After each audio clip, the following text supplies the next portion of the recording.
Okay, you come from a country that, well, invented liberalism and also lived from global trade with all the dominions over a lot of years. That's How right. are you doing today? Well, we're drinking every bitter last drop of that cup. Yes. But I am a true market person, so I don't regret it, you know. I'll love, but I can die by my principles. Weird things have been happening in the UK, as well as experiencing the hike in costs that everybody else experienced.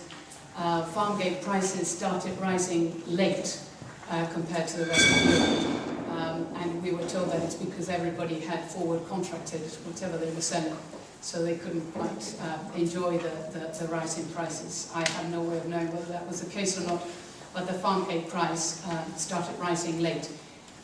However, that rise in price wasn't enough to draw milk supplies out of the sector, and as many of you know, we are short of milk supply by about 1 billion litres compared to our quota.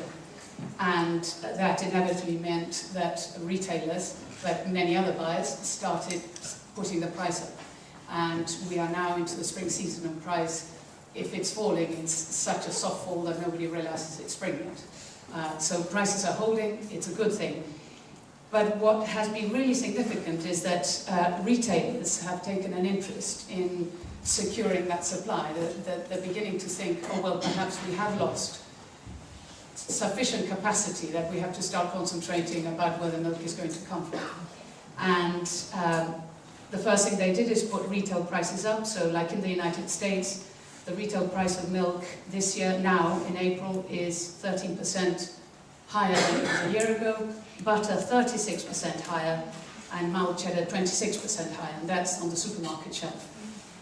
In the case of butter, of course, the wholesale rising price was only 13%.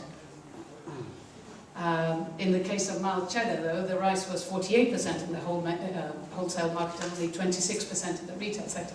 So the retailers are carrying part of the burden of the cost increase, and farmers are getting more for their money.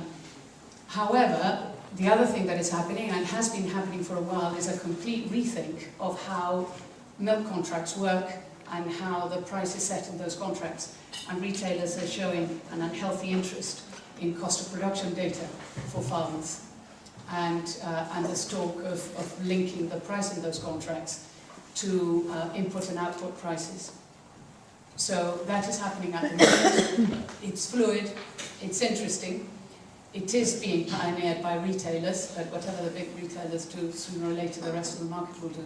So it's a time of intense change, more optimistic than last year because prices are higher. So there's no question, it's a good time, potentially a very significant time.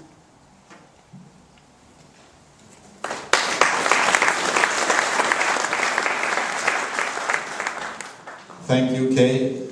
May I suggest that we take Pakistan and Sadia now, so that we will now hear from a country that has the 5th biggest milk production in the world, where milk is an extremely important part of the diet in a country that is developing and is not having too high family incomes.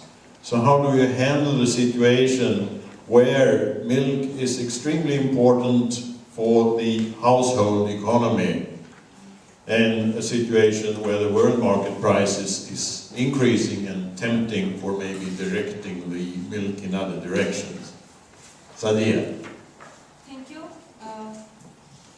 Thank you for this surprise statement. Well, Pakistan is producing 33.6 billion liters and still importing some portion of milk from the European countries.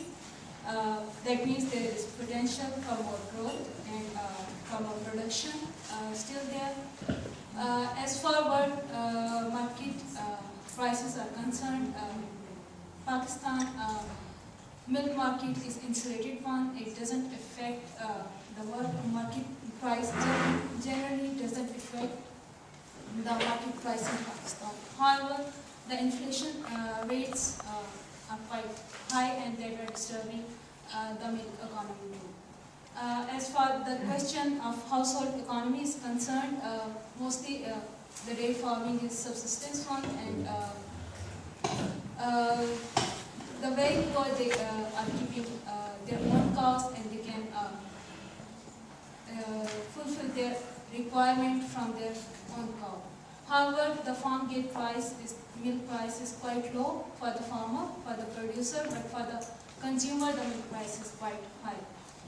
As far the feed prices are concerned, we are not feeding corn or soybean to our cows. They are fed crop residues or fresh fodder, and that means that even this feed price situation is not affecting the production or the economy of milk in Pakistan. And however, there are some problems due to rise in oil prices, because then other inputs quite rise high, and for the commercial dairy farmers it's difficult still to compete with the low input, low output operations, which is the mostly prevailing forms in Pakistan. So, however, we still see a huge potential to grow in our production, and as far it is concerned that are we going to export? No, because still we are not self-sufficient for our own needs. So I don't think so we see any opportunity in next 10 years to export them. That's it. That's all I can say. Thank you.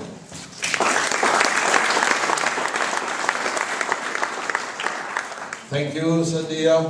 Now it will be extremely interesting to hear a market analysis